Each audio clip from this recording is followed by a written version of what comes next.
అందరికీ నమస్కారం. శ్రీ మాత్రే నమః. ఓం నమ శివాయ. ఓం శ్రీ సాయిరామ్. ధనుసు రాశి వారికి ఏప్రిల్ 29 తారీఖు మంగళవారం రోజున ధనుసు రాశి వారికి ఏ విధంగా ఉంటుందో తెలుసుకుందామండి.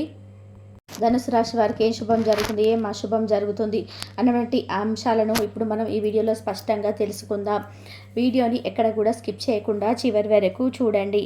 అప్పుడే మేమేం చెప్తున్నామో మీకు పూర్తిగా అర్థమవుతుంది. ఇక ధనుసు రాశి అనేది రాశి చక్రంలోనే 9వ రాశి.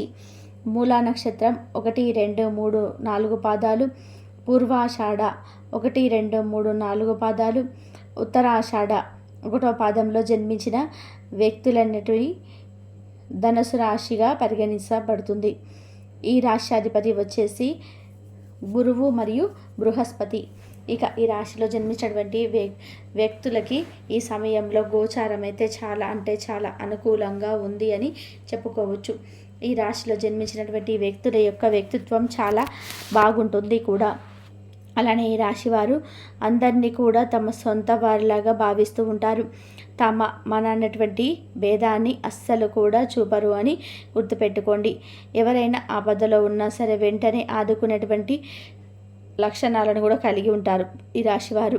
అంతేకాకుండా ఎవరు ఏ పొజిషన్లో ఉన్నా సరే ఆదుకోవడానికి ముందుకు రావడానికి ఇష్టపడుతూ ఉంటారు. అంతేకాకుండా ఈ రాశిలో జన్మించినటువంటి వారికి నాయకత్వమైనటువంటి లక్షణాలు అధికంగా ఉంటాయి. అంతే వీరు నాయకత్వం అంటే అందరికీ కూడా సమానమైనటువంటి న్యాయాన్ని చెప్పడం కానీ ఇలా నాయకత్వమైనటువంటి లక్షణాలు అధికంగా ఉంటాయి ఈ రాశి వారికి అని చెప్పుకోవచ్చు. ఈ రాశిలో జన్మించినటువంటి వ్యక్తులకి గోచారం అయితే చాలా బాగుంది. ఈ సమయంలో వీరికి ఉన్నటువంటి సమస్యలన్నీ కూడా తొలగిపోయే అవకాశం అయితే కనిపిస్తూ ఉంది అని చెప్పుకోవచ్చు. అదేవిధంగా ఈ యొక్క రాశిలో జన్మించినటువంటి వ్యక్తులు ఎవరైతే ఉన్నారో వారికి అదృష్ట యోగం కూడా చాలా ఎక్కువగా ఉంది. ఇక ఈ సమయంలో ధనుసు రాశి వారిలో జన్మించినటువంటి వ్యక్తులకి మంచి ఫలితాలు అయితే ఎక్కువగా ఉన్నాయి. ఒక శుభం ఉంది, ఒక అశుభం కూడా ఉంది. అయితే శుభవార్త ఏమిటి, మరి అశుభవార్త ఏమిటి అనేటువంటి దానిపైన క్లారిటీగా తెలుసుకుందాం. ఇక ఈ ధనుసు రాశి వారికి శుభయోగం అయితే అశుభయోగం కూడా ఉంది. అలానే గ్రహాలు అన్నీ కూడా అనుకూలంగా ఉన్నప్పుడు, ముఖ్యంగా గురువు యొక్క అనుగ్రహం ఉన్నప్పుడు ఖచ్చితంగా మట్టిని ముడినా సరే బంగారంగా మారుతుందని నమ్మకం. అలానే ధనుసు రాశి వారికి గురువు ఆధిపతి. అలాగే ఈ రాశి వారికి గురువు అనుగ్రహం కూడా ఉంది. దానివల్ల బలమైనటువంటి నిజాయితీ గల నైతికతను పాటిస్తారు. సత్యం, న్యాయాన్ని గౌరవించే రాశులలో ఈ రాశి కూడా ఒకటి అని చెప్పుకోవచ్చు. ఎక్కువగా న్యాయమైనటువంటి విషయాలకు మద్దతు ఇస్తారు. సరైన విషయాలలో మీకు సహజంగానే ఎక్కువగా ఆసక్తి ఉంటుంది. ఎప్పుడు న్యాయంగానే ఉంటారు. వీరికి ప్రజలను గౌరవించాలి అన్న గౌరవంగా చూసే గుణం ఉంటుంది. అలానే ఎప్పుడు కూడా నిజాయితీ దృక్పథం కలిగి ఉంటారు ఈ రాశివారు అని చెప్పుకోవచ్చు. న్యాయమూర్తి అయినటువంటి శనీశ్వరుని యొక్క అనుగ్రహం కూడా ఈ సమయంలో మీకు అధికంగా ఉన్నందువలన మీకు సహజంగానే అంటే ప్రగతిశీల ఆలోచనలు ఎక్కువగా ఉంటాయి. అటువంటిది ఈ సమయంలో మీకు అదృష్టం ఉంది. ఈ అదృష్ట కారణంగా మీరు జీవితంలోనే పై స్థాయికి వెళ్తారని కూడా చెప్పుకోవచ్చు. రానున్నటువంటి మరికొన్ని రోజులలో కూడా మీకు అదృష్టం అనేది విపరీతంగా పట్టే అవకాశం అయితే ఉంటుంది. రాబోయే రోజులలో కూడా మీకు ఉన్నటువంటి సమస్యలు ఏవైనా సరే అవి తొలగిపోయే అవకాశం కూడా ఉంది. మీకు ఉండే ప్రతి సమస్యకు కూడా తొలగిపోయి గ్రహాల అనుకూలత అయితే పెరుగుతుంది అని గుర్తుపెట్టుకోండి. గ్రహాల యొక్క అనుకూలత ఈ సమయంలో మీకు ఖచ్చితంగా ఉంది. అయితే ఈ యొక్క రాశిలో జన్మించినటువంటి వ్యక్తులకి యొక్క శుభవార్త అయితే ఏమిటి అంటే కనుక, మీరు ఇన్వెస్ట్మెంట్ చేసినటువంటి ఏదైనా ఉంటే అంటే ఫ్యూచర్ ప్లానింగ్స్ కోసం అని చెప్పేసి ఇక మీరు ధనుసు రాశి వారికి అయితే అదృష్ట యోగం అధికంగా ఉండడం వలన వీరికి ఉన్నటువంటి సమస్త పాపాలు ఈ సమయంలో తొలగిపోయి గ్రహాల అనుకూలత పెరిగి వీరికి ఫ్యూచర్లో పెట్టుబడి అంటే ఏదైతే ఒక ఇన్వెస్ట్మెంట్ ప్లాన్ చేశారో అది మీకు ఈ సమయంలోనే పూర్తిగా చాలా మంచి లాభాలను తెచ్చిపెడుతుంది. మరి ఈ సమయంలో అయితే మీకు మంచి లాభదాయకమైనటువంటి వాతావరణాన్ని కూడా ఏర్పరిచింది అని చెప్పుకోవచ్చు. మీకున్నటువంటి అత్యంత గొప్ప ధనుసు రాశి వారికి ఇక రాజయోగం పట్టే అవకాశం కనిపిస్తుంది. ఈ రాశిలో జన్మించినటువంటి ఈ రాశి వారికి ఖచ్చితంగా అదృష్ట యోగం అయితే కలిసి వస్తుందని చెప్పుకోవచ్చు. అలానే మీరు ఫ్యూచర్ ప్లానింగ్‌లో చేసే అంటే ఫ్యూచర్ కోసం చేసేటువంటివి మీకు మంచి అంటే లాభాలను తెచ్చిపెడతాయని చెప్పుకోవచ్చు. అలానే అశుభ వార్త ఏమిటి అంటే గనక మీరు ఎవరిని ఏమి అనకపోయినా కూడా వారి వల్ల మీకు కొన్ని నిందలు పడే అవకాశం అయితే కనిపిస్తూ ఉంది. అంటే ఏ వ్యక్తిని మీరు ఒక్క మాట కూడా అనకపోయినా సొంత వర్గాల వారు, సొంత బంధుమిత్రులతోటే మీకు కొన్ని అవమానాలు అలాంటి వారి వల్ల మీ యొక్క మనసు కూడా పాడైపోయే అవకాశం అయితే ఉంది అని గుర్తుపెట్టుకోండి.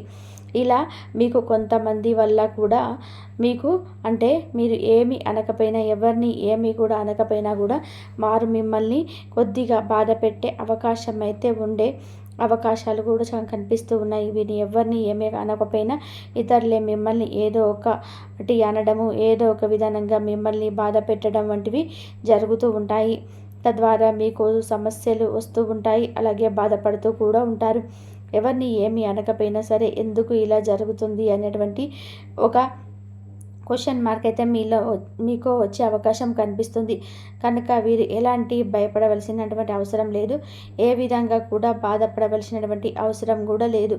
ఎందుకు అంటే చేయని తప్పుకి ఈరోజు మీకు శిక్ష పడినప్పటికీ కూడా ఏదో ఒక రోజు మీకు ఉన్నటువంటి మంచితనం అలానే మీకు నిజాయితీ మిమ్మల్ని 100%గా కాపాడుతూ ఉందని గుర్తుపెట్టుకోండి. అలానే శుభవార్త వచ్చినా అశుభవార్త వచ్చినా ఏది వచ్చినా సరే ధైర్యంగా తట్టుకొని నిలబడేటువంటి శక్తి సామర్థ్యాన్ని సంపాదించుకోండి. ఇది ప్రతి ఒక్కరికి కూడా చాలా ముఖ్యమైనటువంటిది అని గుర్తుపెట్టుకోండి. ఇలా మీకు ఏది వచ్చినా తట్టుకోలేని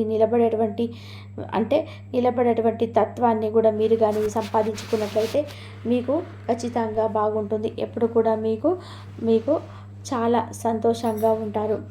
అందరికీ మంచి చేయాలన్నటువంటి మీ యొక్క లక్ష్యం ఏదైతే ఉందో అందరి పట్ల సమానమైనటువంటి చూపించే భావం ఏదైతే ఉందో అది కొన్నిసార్లు మీకైతే మంచి చేసినప్పటికీ కూడా ఎప్పుడైనా సరే మంచి వారికి కష్టాలు అంటారు కదా, అలా ఒక రాయిని మనం ఎంత చెక్కితే శిల్పంగా తయారవుతుందో అలానే ఒక మనిషి కూడా ఎంతైతే మనం కష్టపడతారో అప్పుడే వారికి అంత మంచి అదృష్టం అయితే లభిస్తుంది. ఎంత ఈరోజు చాలా కష్టం ఉందని భయపడకూడదు. ఏదో ఒక రోజు ఆ కష్టం నుంచి మీరు విడుదల అవుతారని గుర్తుపెట్టుకోవాలి. ఏదో ఒక రోజు ఆ సమస్య మిమ్మల్ని వీడి వెళ్ళిపోతుంది అని గుర్తుపెట్టుకోవాలి. అంతకు మించినటువంటి రెట్టింపు ఫలితాలు అయితే వస్తాయి అని కూడా గుర్తుపెట్టుకోవాలి. ఇలా మీరు బాధ వచ్చిన సమస్య వచ్చినా కష్టాలు వచ్చినా కూడా భయపడకుండా ధైర్యంగా ముందడుగు వేయండి. ఖచ్చితంగా మీకు లాభదాయకంగా ఉంటుంది. ఇలా యొక్క ధనుసు రాశి వారికి అయితే అదృష్టం కలిసి వస్తుందని గుర్తుపెట్టుకోండి. అదృష్ట యోగం కూడా వీరికి ఈ సమయంలో ఎక్కువగా ఉందని గుర్తుపెట్టుకోండి. ఇక సంతోషంగా అయితే మీరు ఉండబోతున్నారు. ఈ యొక్క రాశివారు ఈరోజు ఏ పని మొదలుపెట్టినా కూడా విజయవంతంగా ముగుస్తుంది. అది అంతా కూడా మీరు ఎంతో కష్టం చేస్తేనే. ఈ యొక్క రాశికి చెందిన విద్యార్థులు ఎవరైతే ఉన్నారో మీరైతే మీ యొక్క విద్యలో చక్కగా రాణించబోతున్నారు. ఇక ఉన్నతమైన విద్య కోసం ఎవరైతే విదేశాలకు వెళ్ళాలని ఎదురు చూస్తూ ఉన్నారో వారికైతే రేపటి రోజున మంచి అప్డేట్ న్యూస్ని అయితే అందుకోబోతున్నారు. అలాంటి మీ కోర్టు సమస్యలన్నీ కూడా పరిష్కారం అవుతాయి. ఈ యొక్క రాశికి చెందినటువంటి వారు ఎవరైతే కోర్టు సమస్యలతో ఇబ్బంది పడుతున్నారో వారికి కూడా మిశ్రమ ఫలితాలు అయితే ఉన్నాయండి. మీ యొక్క శారీరక అలసట అనేది ఈరోజు మిమ్మల్ని చిన్న సమస్యలకు గురి చేయకపోతుంది. వెన్నునొప్పి తలనొప్పి సమస్యలు కూడా ఈరోజు మిమ్మల్ని ఇబ్బంది పెట్టవచ్చు. కానీ ఈ జీవితం మనదే అని మీరు మాత్రం అస్సలు పడవద్దు. జీవితం కోసం జాగ్రత్త భద్రత అనేది తీసుకోవడమే నిజమైనటువంటి ప్రమాణమని గుర్తుపెట్టుకోండి. ఆర్థిక స్థితిలోని మెరుగుదల తప్పకుండా మీకైతే కనిపిస్తుంది. సాయంత్రం అవుతుండగా అకస్మాత్తుగా అన్నటువంటి ఒక శుభవార్త ఇంటిల్లి వాటిని ఆనందంతో ముంచెత్తుతుంది. రహస్య వ్యవహారాలకు మీ యొక్క ప్రతిష్టతను నాశనం చేస్తాయి. మోసపోకుండా కాపాడుకుంటూ ఉండేందుకు మెలకువలు అనేటన్నిటి కూడా గమనిస్తూ ఉండండి. మీరు ఈరోజు మీ యొక్క పనులను అనుకున్నటువంటి సమయంలోనే పూర్తి చేయండి. కుటుంబంలో మీ కొరకు ఒకరైతే ఎదురు చూస్తూ ఉన్నారని మీ యొక్క అవసరానికి వారికి ఉన్నది అని గుర్తుపెట్టుకోండి. మీ యొక్క వైవాహిక జీవితం తాలూకు ఏదో ఒక గోప్యమైనటువంటి విషయాన్ని మీ యొక్క బంధువులు కుటుంబీకులకు మీ మధ్య ఉండేటువంటి ఇరుగు పొరుగు వారైతే తప్పుడు కోణంలో మిమ్మల్ని బయట పెట్టవచ్చు. ఇక మద్యపానం అలాంటి విషయాలలో మీరైతే ఈరోజు చాలా శుభకరమైనటువంటి శుభదినం అండి. వాటి నుండి మీరు చాలా దూరంగా ఉండవచ్చు.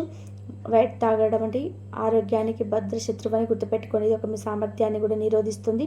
మీరు మీ మిత్రులతో ఎవరైతే అప్పు అడిగేటువంటి వారు ఉన్నారో తిరిగి చెల్లించకుండా ఉన్నారు. ఇంతవరకు చూసినందుకు ధన్యవాదాలు.